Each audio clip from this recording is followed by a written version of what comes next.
Third one వచ్చేసి నిర్మాణం లేదా స్ట్రక్చర్. పాలిమర్ యొక్క నిర్మాణం లేదా స్ట్రక్చర్ ను ఉపయోగించి మనం ఎలా ఏ విధంగా లేదా ఎన్ని రకాలుగా వర్గీకరించమో చూద్దాం. అంటే పాలిమర్లను వాటి నిర్మాణం లేదా స్ట్రక్చర్ ను ఉపయోగించి మళ్ళీ 3 టైప్స్ ను డివైడ్ చేయడం జరిగింది. ఆ 3 టైప్స్ ఏంటంటే అందులో ఫస్ట్ వన్ వచ్చేసి రేఖీయ పాలిమర్లు. ఫస్ట్ వన్ ఏంటమ్మా? రేఖీయ పాలిమర్స్. దీన్నే మనం ఇంగ్లీష్ లో ఏమంటామంటే లీనియర్ పాలిమర్స్ అంటాం. సెకండ్ వన్ వచ్చేసి ఇంకా second one Telugu medium English medium ఒకేలా ఉంటాయి. దీని మామూలు తెలుగులో రాయండి, అంతకు మించి ఏం కాదు. బ్రాంచ్డ్ పాలిమర్లు. మూడోది వచ్చేసి అదే సి వచ్చేసి క్రాస్ లింక్డ్.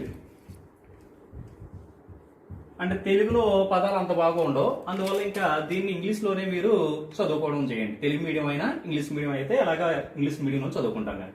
అంటే ఫస్ట్ ఏంటి? రేఖీయ పాలిమర్, దీన్ని లీనియర్ పాలిమర్స్ అంటాం. రెండోది ఏంటమ్మా? Branched polymers. థర్డ్ వన్ వచ్చేసి cross linked polymers. Based on structure, the polymers are further classified into 3 types. They are linear polymers, branched polymers, cross-linked polymers. అంటే పాలిమర్ల నిర్మాణం ఆధారంగా మనం పాలిమర్లు 3 రకాలుగా వర్గీకరించాము. అవి ఏంటంటే రేఖీయ పాలిమర్లు, రెండోది బ్రాంచ్డ్ పాలిమర్లు, మూడోది ఏంటమ్మా? క్రాస్ లింక్డ్ పాలిమర్లు. ఇప్పుడు 1 by 1 చూద్దాం. రేఖీయ పాలిమర్లు అంటే ఏం లేదమ్మా, మనం తీసుకున్న పాలిమర్ తీసుకుంటే అందులో మోనోమర్లు అనేది ఒక పెద్ద శృంఖలంగా అంటే పెద్ద చైన్ కలిగి ఉంటే దాన్ని ఏమంటాం? రేఖీయ పాలిమర్లు అంటాము. అంటే ఎలాగట ఒకసారి చూడండి. మనం ఒక పాలిమర్ తీసుకుంటే ఆ పాలిమర్ లో ఉండే మోనోమర్ అనేది ఎం అనేది అనుకోండి. పాలిమర్ లో ఉండే మోనోమర్ అణువులను ఏమనుకున్నాం? ఎం అనుకుంటే ఈ మోనోమర్లు అనేవి ఎలా ఉంటాయట? ఒక పెద్ద శృంఖలాన్ని కలిగి ఉంటుంది. శృంఖలం అంటే చైన్, పెద్ద చైన్ రూపంలో ఈ విధంగా ఒక రేఖలా ఉంది, ఒక రేఖీయంగా ఉంది కనుక దీన్నే సింపుల్ గా ఈ విధంగా కూడా చూపించవచ్చు. సింపుల్ గా అంటే రేఖీ పాలిమర్లు అంటే ఏంటమ్మా? పాలిమర్ లో ఉండే మోనోమర్లు ఒక పెద్ద గొలుసులు కలిగి ఉంటే లేదా ఒక చైన్ కలిగి ఉంటే దాన్ని ఏమంటాం? రేఖీయ పాలిమర్లు అంటాం. నెక్స్ట్ రెండోది బ్రాంచ్డ్ పాలిమర్ అంటే ఏంటంటే ఇప్పుడు మనం తీసుకున్న పాలిమర్ అనేది ఒక పెద్ద శృంఖలాన్ని కలిగి ఉంటుంది. అదే విధంగా దాంట్లో కొన్ని బ్రాంచెస్ అంటే కొమ్మలు కూడా ఉంటాయట. దానికి ఏముంటాయి? కొన్ని మోనోమర్లు మళ్ళీ కొమ్మల రూపంలో ఉంటాయి. కొమ్మల రూపంలో అంటే ఈ విధంగా పైకి చూడండి, అలా లేదంటే ఈ విధంగా కొన్ని మోనోమర్లు ఇలా కిందకి. అంటే ఒక మెయిన్ చైన్ ఉంటుంది, మెయిన్ చైన్ తో పాటు శాఖలు లేదా కొమ్మలు ఉంటాయి. అంటే దాన్ని సింపుల్ గా ఎలా చెప్తాం? ఈ విధంగా చూపిస్తాం అనమాట ఇలాగా. అలాగే మూడో చూడండి, క్రాస్ లింక్డ్. అంటే క్రాస్ లింక్డ్ అంటే పాలిమర్ లో ఉండే పాలిమర్ చైన్లు అనేవి ఒకదానికొకటి శాఖల ద్వారా అంటే బ్రాంచెస్ ద్వారా బంధించబడి ఉంటే, చూడండి, బ్రాంచెస్ ద్వారా బంధించబడి ఉంటే అలాంటి పాలిమర్లను ఏమంటామంటే మనము క్రాస్ లింక్డ్ పాలిమర్స్ అంటాం. అంటే ఎలాగట? పాలిమర్ లో ఉండే మెయిన్ చైన్స్ అంటే పాలిమర్ లో ఉండే మోనోమర్లు ఎం అనుకున్నాం గనక ఈ విధంగా మెయిన్ చైన్ అనేది ఇది అనుకుంటే ప్రధానంగా ఉండే శృంఖలం అనమాట. ఈ విధంగా మెయిన్ చైన్స్ ఉన్నాయి కదా, ఈ మెయిన్ చైన్స్ అనేవి మళ్ళీ ఇవి ఏం చేస్తాయి? ఈ విధంగా బ్రాంచెస్ శాఖలు అంటాం. ఈ బ్రాంచెస్ ద్వారా ఈ విధంగా కలపబడి ఉంటాయి. అలా ఉంటే దాన్ని క్రాస్ లింక్డ్ అంటే ఇంకా మెయిన్ చైన్ ఈ విధంగా మధ్య మధ్యలో బ్రాంచెస్ అనేవి కలిపి ఉంటున్నాయి కనుక క్రాస్ లింక్డ్ పాలిమర్స్ అంటాం. దీన్ని తెలుగులో అస్తాగస్త నిర్మాణం అంటాం. అందువల్ల దాన్నే ఇంకా ఇంగ్లీష్ తెలుగు ఒకేలాగా పలకండి, క్రాస్ లింక్డ్ అంటాం. అదవుతుంది. దీన్ని మనం సింపుల్ గా చూపించడానికి ఇది ఒక మెయిన్ చైన్ అనుకుంటే దీంట్లో ఉండే ఈ విధంగా బ్రాంచెస్ అనేవి ఈ విధంగా లాగా కలిసి ఉన్నట్టుగా మనం ఈజీగా చూపించవచ్చు అనమాట. ఎమ్మలు చూపించకుండా మనం లైన్స్ రూపంలో చూపించడానికి ఇలా కూడా చూపించవచ్చు. అదవుతుంది. దీనికి ప్రతిదానికి ఒక ఎగ్జాంపుల్ కూడా మనం చెప్పుకోవచ్చు. ఫస్ట్ దానికైతే లీనియర్ అన్నాం కనుక పాలిథిన్, రెండోదేమో పీవీసీ, మూడోదేమో బ్యాక్లైట్, ఇలాంటి ఒక్కోదానికి ఒక ఎగ్జాంపుల్ కూడా ఇచ్చుకోవచ్చు. అంటే మళ్ళీ ఒక్కసారి చూడండి అమ్మా.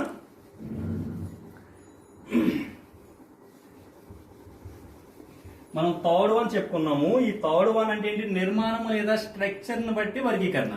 అంటే పాలిమర్ యొక్క స్ట్రక్చర్ ని బట్టి పాలిమర్ లో 3 రకాలుగా వర్గీంచాము. అదేంటమ్మా, linear, branch, cross linked. Linear అంటే ఏం లేదు, పాలిమర్ లో ఉండే మోనోమర్లు అని ఒక పెద్ద చైన్ రూపంలో ఉంటాయి. ఒక పెద్ద చైన్ రూపంలో ఉంటే దాన్ని ఏమంటాం, లీనియర్ పాలిమర్ అంటాం. రెండోది బ్రాంచ్డ్.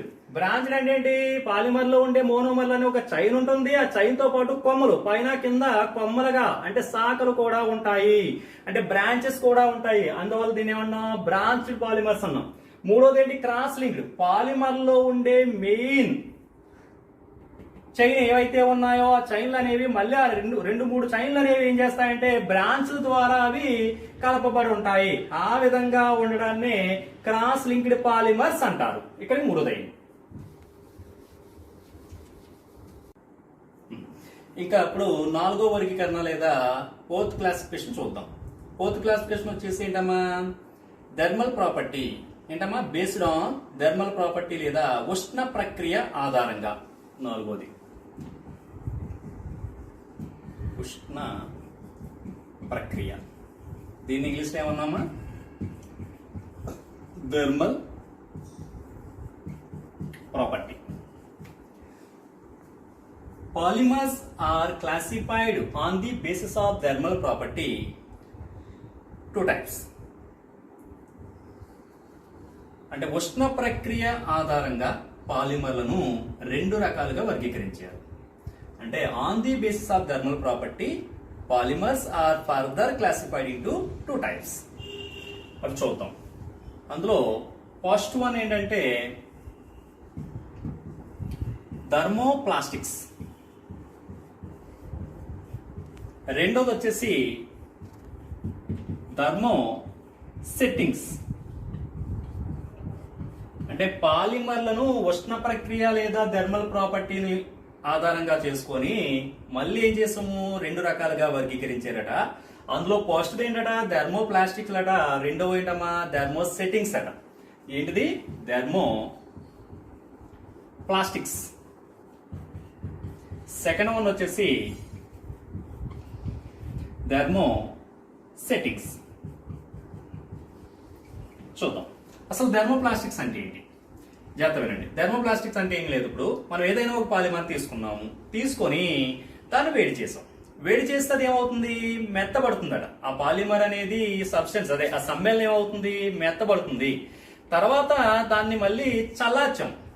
అంటే ముందు ఒక పాలిమర్ తీసుకున్నాము, తీసుకొని వేడి చేసాం. వేడి చేసినప్పుడు అది ఏమవుతుంది, మెత్తబడిందట. తర్వాత దాన్ని చల్లార్చినప్పుడు ఆ పాలిమర్ మళ్ళీ ముందు ఏ విధంగా ఉందో ఆ విధంగా గట్టిపడిపోతుంది. అంటే the polymer melt on heating and hard on cooling. అంటే మనం హీట్ చేసినప్పుడు పాలిమర్ ఏమో మెల్ట్ అవ్వడం, తర్వాత కూల్ చేసినప్పుడు హార్డ్గా అవ్వడం, ఈ విధంగా జరిగింది. ఇప్పుడు ఒకసారి చేసినప్పుడు నెక్స్ట్ అదే ప్రాసెస్ మళ్ళీ చేసాం. అంటే రిపీట్ అండ్ రిపీట్. అంటే 2-3 సార్లు చేసాం. అంటే పాలిమర్ తీసుకున్నాం, వేడి చేసాం, అది మెత్తబడింది, చల్లార్చాం, గట్టిపడింది. మళ్ళీ అదే ప్రాసెస్ మళ్ళీ అదే ఒక 3-4 సార్లు చేసాం. ఇలా ఎన్నిసార్లు చేసినా కూడా ఆ పాలిమర్ అనేది వేడి చేసినప్పుడు మెత్తబడ్డం లేదా చల్లబరిచినప్పుడు గట్టిగా అవడం జరిగితే అలాంటి పాలిమర్స్ ఏమంటాం అంటే థర్మోప్లాస్టిక్స్ అంటాం. అర్థమైందా? జాగ్రత్త వినండి.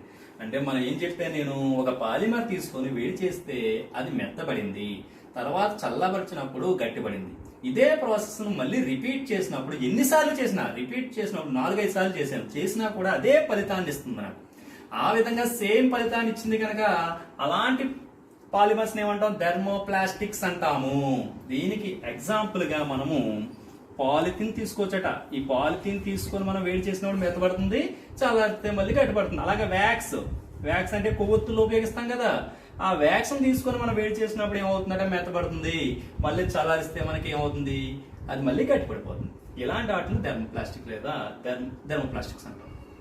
రెండో చూడండి, థర్మోసెట్టింగ్స్ అంటే ఏంటంటే మనం చెప్పుకున్న దానికి రివర్స్ అవుతుంది. అంటే రివర్స్ అంటే ఏంటంటే, ఇప్పుడు మనం ఏదైనా ఒక పాలిమర్ తీసుకొని ఫస్ట్ వేడి చేసినప్పుడు మెత్తబడుతుంది. నెక్స్ట్ దాన్ని ఏం చేశాను, కూల్ చేసినప్పుడు మళ్ళీ హార్డ్గా తయారైపోతుంది. ఫస్ట్ సారి చేశాను. ఇదే ప్రాసెస్ ను మళ్ళీ రిపీట్ చేసినప్పుడు ఇందాకలాగా అది మారదు. అంటే వేడి చేసినప్పుడు అది మెత్తబడ్డం లేదా చల్లారిస్తే అది హార్డ్ కావడం జరగదు. అంటే ఈ ప్రాసెస్ అనేది ఒకేసారి జరుగుతుంది. అలా ఒకసారి మాత్రమే ఫలితాన్ని ఇస్తే సేమ్ ఫలితాన్ని, అలాంటి వాటిని థెర్మో సెట్టింగ్స్ అంటాం. అంటే ఒకసారి వేడి చేసినప్పుడు తర్వాత కూల్ చేస్తే సెట్ అయిపోతుంది, అంటే వేరే దానిలోకి మారదు. అలాంటి వాటిని ఏమంటున్నాం? థెర్మో సెట్టింగ్స్ అంటాం. దీనికి ఎగ్జాంపుల్ గా మనము బెక్లైట్ అనేది అని చెప్తాం. ఏంటమ్మా? బెక్లైట్. లేదా ఇంకొక example urea formaldehyde, urea formaldehyde resin. ఈ రెండాటిని ఎగ్జాంపుల్ చెప్తాం. చూడండి ఒకసారి. ఉష్ణ ప్రక్రియ లేదా థర్మల్ ప్రాపర్టీని ఉపయోగించి మనము పాలిమర్స్ ని రెండు రకాలుగా విభజించాం. ఒకటి థర్మోప్లాస్టిక్స్, రెండోది ఏంటమ్మా? థర్మోసెట్టింగ్స్. థర్మోప్లాస్టిక్స్ అంటే ఏం చెప్పాను? ఒక పాలిమర్ తీసుకొని వేడి చేసినప్పుడు వేడి చేసినప్పుడు ఏమవుతుంది? మెత్తబడుతుంది, మళ్ళీ చల్లారిస్తే గట్టిపడుతుంది. ఇదే ప్రక్రియను ఎన్నిసార్లు రిపీట్ చేసినా సేమ్ ప్రాసెస్, అంటే సేమ్ ఫలితం లేదా సేమ్ రిజల్ట్ ఇస్తుంది. అలా ఇస్తే దాన్ని ఏమంటున్నాం? థర్మోప్లాస్టిక్స్ అంటాం. ఎగ్జాంపుల్ గా పాలిథీన్, వ్యాక్స్ లాంటి వాటిని చెప్పొచ్చు. రెండు థర్మోసెట్టింగ్స్ అంటే ఏంటి? ఒక పాలిమర్ తీసుకొని వేడి చేస్తే ముందు మెత్తబడుతుంది, తర్వాత మళ్ళీ చల్లబడిస్తే గట్టిగా అవుతుంది. అది ఒకసారి జరుగుతుంది, మళ్ళీ రెండోసారి మళ్ళీ వేడి చేస్తే అది మళ్ళీ మెత్తబడదు. అలా జరగకుండా ఉంటే దాన్ని ఏమంటాం మనం? థర్మోసెట్టింగ్స్ అంటాం. ఎగ్జాంపుల్ గా బెక్లైట్, యూరియా ఫార్మాల్డిహైడ్ రెసిన్ మనం తీసుకోవచ్చు. ఈ విధంగా మనకి 4 క్లాసిఫికేషన్ అయ్యి. నెక్స్ట్ 5వ చూద్దాం.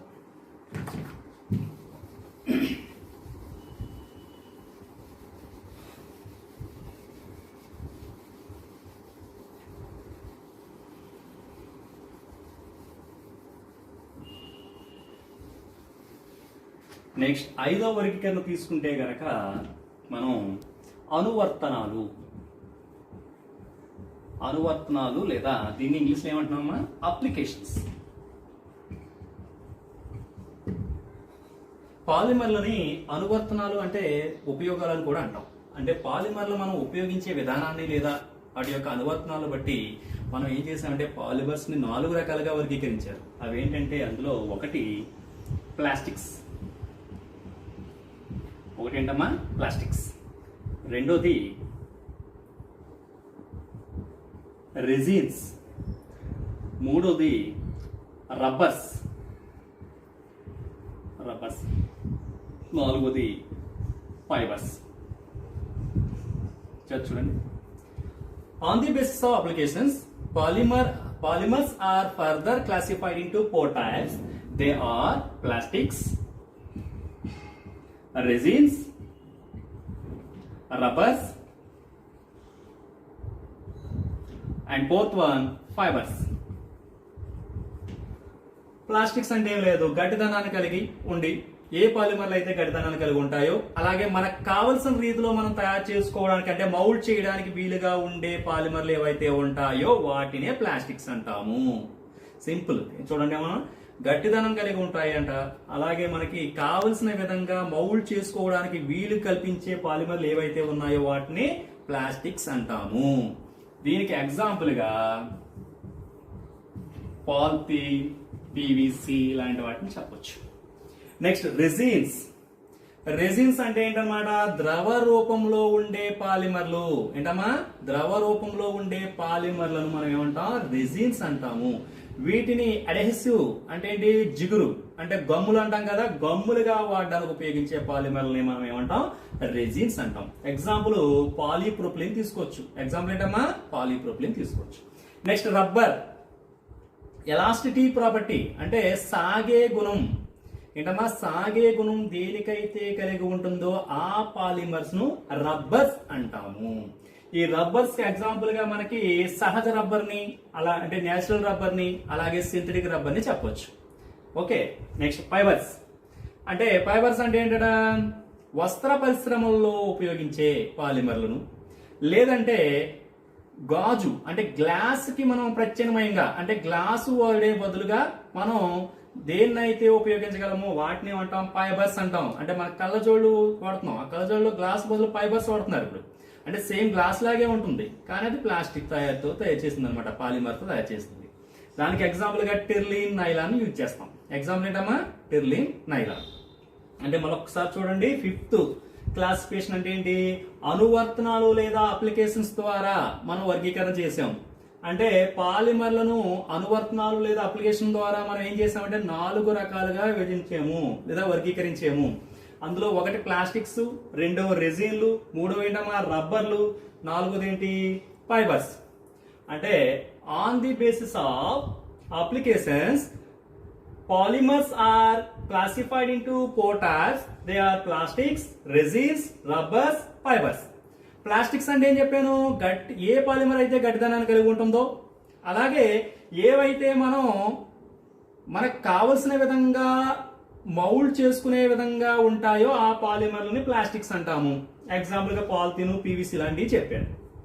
రెజిన్లు అంటే ఏంటి, ద్రవ రూపంలో ఉండే పాలిమర్లను రెజిన్ అంటాము. వీటిని జిగురు లేదా గమ్ములు, అడెసివ్ ప్రాపర్టీ అంటాం. అడెసివ్ అంటే అంటుకునే స్వభావం కలిగి ఉంటాయి. అంటే రెజిన్లను ఆ విధంగా మనం చెప్పొచ్చు. మూడోది రబ్బర్లు. సాగే గుణం దేనికైతే ఏ పాలిమర్ కైతే కలిగి ఉంటుందో వాటినే రబ్బర్స్ అంటాము. ఫైబర్స్ వస్త్ర పరిశ్రమలో ఉపయోగించే పాలిమర్లు లేదా గాజుకు ప్రత్యామ్నాయంగా అంటే ఇన్స్టెడ్ ఆఫ్ గ్లాస్ మనం ఏవైతే పాలిమర్స్ యూజ్ చేస్తున్నామో వాటిని ఫైబర్స్ అంటాం. దీనికి ఎగ్జాంపుల్ టెర్లిన్, నైలాన్ యూజ్ చేస్తాం. ఇది 5th one. Next 6th one చూద్దాం.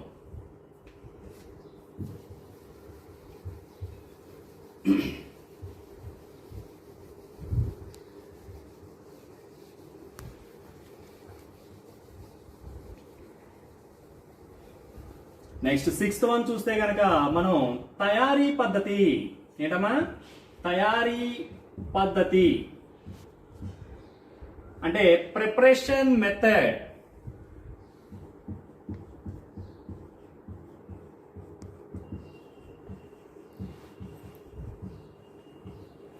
తయారీ పద్ధతిని ఉపయోగించి మనం పాలిమర్లు మళ్ళీ 2 రకాలుగా వర్గీకరించాము.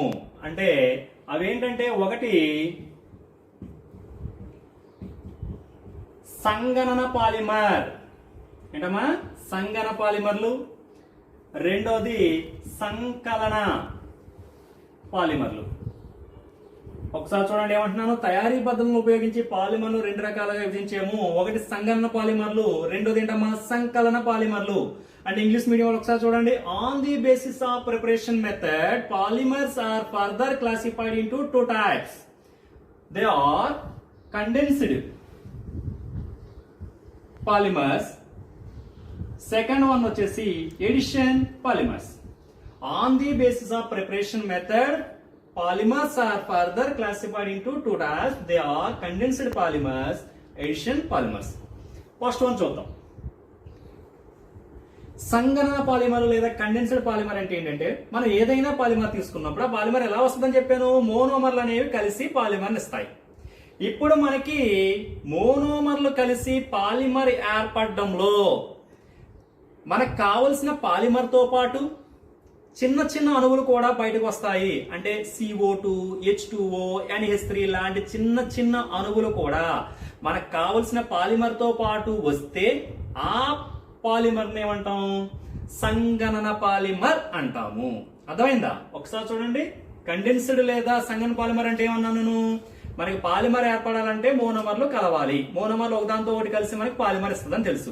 ఇప్పుడు ఈ మోనోమర్లు అన్ని కలిసి పాలిమర్ ఏర్పరిచే విధానంలో పాలిమర్ తో పాటు మనకి ఏమొస్తుందని చెప్తున్నాను, అనేక చిన్న చిన్న అణువులు అంటే ఏంటి CO2, H2O, NO2 లాంటి చిన్న చిన్న అణువు కూడా బై ప్రొడక్ట్ కింద వస్తే అలాంటి పాలిమర్ ఏమంటాం మనము, సంగణన పాలిమర్ అంటాము. దీనికి ఎగ్జాంపుల్ గా పాలిఎస్టర్, పాలిస్టర్ అని సింపుల్ గా అంటాం. అది ఏంటి పాలిఎస్టర్. పాలిఎస్టర్ ఏర్పడే విధానాన్ని మనం దీనికి ఎగ్జాంపుల్ గా చెప్పొచ్చు. అక్కడ పాలిఎస్టర్ ఏర్పడే విధానంలో ఏమవుతుందంటే H2O అనేది మనకి పాలిఎస్టర్ తో పాటు ఏర్పడుతుంది. అందువల్ల ఇది ఏమవుతుంది, సంగణన పాలిమర్ అవుతుంది. ఓకే, నెక్స్ట్ రెండోది ఏంటంటే సంకలన పాలిమర్. ఇందాక దానికి దీనికి చిన్న తేడా ఉందంటే, అంటే పాలిమర్ ఏర్పడడం అనేది మనం ఏం చెప్తున్నాము, మోనోమర్లు కలిసి పాలిమర్ ఇస్తాయి అన్నాం. ఇప్పుడు మోనోమర్లు అన్ని కలిసి పాలిమర్ ఏర్పడడంలో ఎటువంటి అణువులు రాకుండా కేవలం పాలిమర్ మాత్రమే వస్తే దాన్ని సంకలన పాలిమర్ అంటాం. ఏంటి, పాలిమర్ లో మోనోమర్లు 2 కలిసిపోయి పాలిమర్ వచ్చేసింది, 2 కలిసి వచ్చింది కానీ సంకలన పాలిమర్ అంటాం. అందులో ఇంకా ఎటువంటి చిన్న అణువులు కూడా రావు. దీన్ని ఏమన్నామా, ఎడిషన్ పాలిమర్ అంటాం. అంటే ఇక్కడ కండెన్స్డ్ పాలిమర్ లో ఏమవుతుంది అనమాట, మోనోమర్ల నుండి పాలిమర్ ఏర్పడడంలో ఎలిమినేషన్ జరుగుతుంది. ఎలాంటి మాలిక్యూల్స్? CO2, H2O, NO2 లాంటి మాలిక్యూల్ ఎలిమినేషన్ జరుగుతుంది కనుక దీన్ని కండెన్స్డ్ అంటాం. Without elimination of CO2, NO2, H2O like small molecules elimination జరగకుండా జరుగుతుంది కనుక దీన్ని ఏమంటాం? ఎడిషన్ అంటాం. అర్థమైనట్టేనా? దీనికి ఎగ్జాంపుల్ గా ఇథిలీన్ అనేది పాలిథీన్ గా ఏర్పడడం చెప్పొచ్చు. అర్థమవుతుందా? అంటే ఒక్కసారి చూడండి, తయారీ పద్ధతి లేదా ప్రిపరేషన్ మెథడ్ బట్టి మనం పాలిమర్స్ ని 2 రకాలుగా వర్గీకరించాము. ఫస్ట్ మెథడ్ వచ్చేసి ఫస్ట్ టైప్ వచ్చేసి సంగణన పాలిమరు, రెండోది వచ్చి సంకలన పాలిమరు. సంగణన అంటే ఏం చెప్పాను? మోనోమర్ల నుండి పాలిమర్ ఏర్పడడంలో చిన్న చిన్న అణువులు కూడా కోల్పోతే, అంటే CO2, NO2 లాంటి అణువులను బయటకు పంపిస్తే అలాంటి పాలిమర్ ఏమంటాం? సంగణన పాలిమర్ అంటాం. అలా కాకుండా పాలిమర్ ఏర్పడడంలో ఉండే మోనోమర్లు పాల్గొన్నప్పుడు ఎటువంటి అణువులు పోకుండా కేవలం పాలిమర్ ఏర్పడితే సంకలన పాలిమర్ అంటాం. ఇది 6th మెథడ్. లాస్ట్ వన్ చూద్దాం.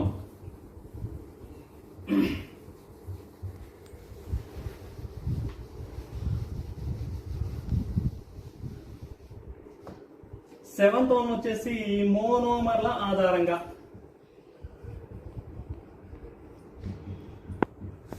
Based on monomers.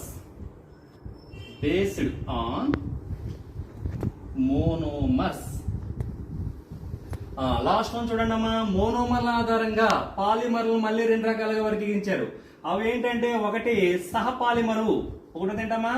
సహపాలిమర్లు. రెండోది కోపాలిమర్లు. రెండోది ఏంటి? కోపాలిమర్లు.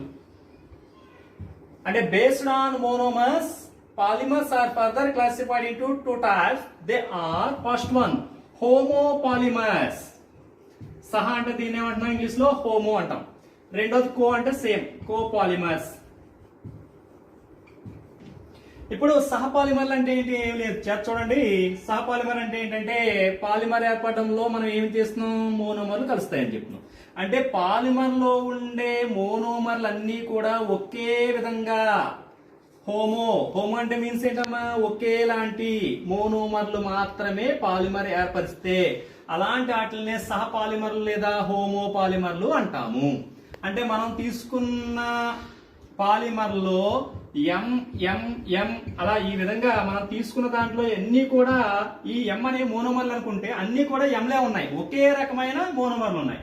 ఈ విధంగా ఒకే రకమైన మోనోమర్లతో పాలిమర్ ఏర్పడితే దాన్నే సహపాలిమర్ లేదా హోమో పాలిమర్ అంటాం. అంటే సేమ్ మాలిక్యూల్స్ అనేవి ఇన్వాల్వ్ అవుతే పొలిమరైజేషన్ లో వాటిని ఏమంటాం? హోమో పాలిమర్స్ అంటాం.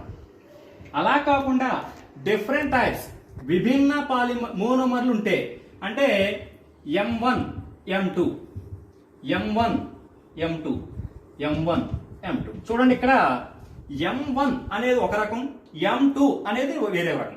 ఈ విధంగా 2 రకాలు మోనోమర్లు ఈ పాలిమర్ ని ఏర్పరిచాయి. అందువల్ల దీన్ని ఏమంటాం? కోపాలిమర్స్ అంటాం. అదవుతుందా? అంటే మోనోమర్ల ఆధారంగా పాలిమర్స్ ని 2 రకాలుగా వర్గీకరించేము. అవి ఏంటమ్మా? ఒకటి సహపాలిమర్లు, కోపాలిమర్లు. ఇంగ్లీష్ మీడియం చూస్తే కనుక based on monomers polymers are classified into 2 types. They are homopolymers. Second one వచ్చేసి కోపాలిమర్స్. అయితే ఫస్ట్ సహపాలిమర్ అంటే ఏం చెప్పాను? పాలిమర్ లో ఉన్న అన్ని మోనోమర్లు ఒకేలాంటివి అయితే దాన్ని సహపాలిమర్ లేదా హోమోపాలిమర్స్ అంటాము. ఎగ్జాంపుల్ గా పాలిథీన్ తీసుకోవచ్చు. పాలిథీన్ తీసుకుంటే గనక అందులో మనకు అన్ని ఒకేలాంటి ఎథిలీన్ మాలిక్యూల్ మాత్రమే ఉంటాయి. కోపాలిమర్ తీసుకుంటే గనక ఇందులో చూడమా, కోపాలిమర్ అంటే ఏమన్నాను? పాలిమర్ లో ఉండే మోనోమర్లు విభిన్నంగా, అంటే డిఫరెంట్ మోనోమర్స్ అనేవి ఉంటే, అంటే M1 ఉంది, M2 ఉంది, అంటే 2 వేరు మోనోమర్లు ఉన్నాయి. ఈ విధంగా వేరు మోనోమర్ల ద్వారా పాలిమర్ ఏర్పడింది కనుక దీన్నే కోపాలిమర్ లేదా కోపాలిమర్ అంటాం. దీనికి ఎగ్జాంపుల్ గా పాలిఎస్టర్ తీసుకోవచ్చు. ఏంటమ్మా? పాలిఎస్టర్ తీసుకుంటే కనుక ఇందులో మనకి 2 రకాల మోనోమర్స్ అనేవి ఉంటాయి. ఇదమ్మా పాలిమర్స్ యొక్క వర్గీకరణ. Okay, thank you.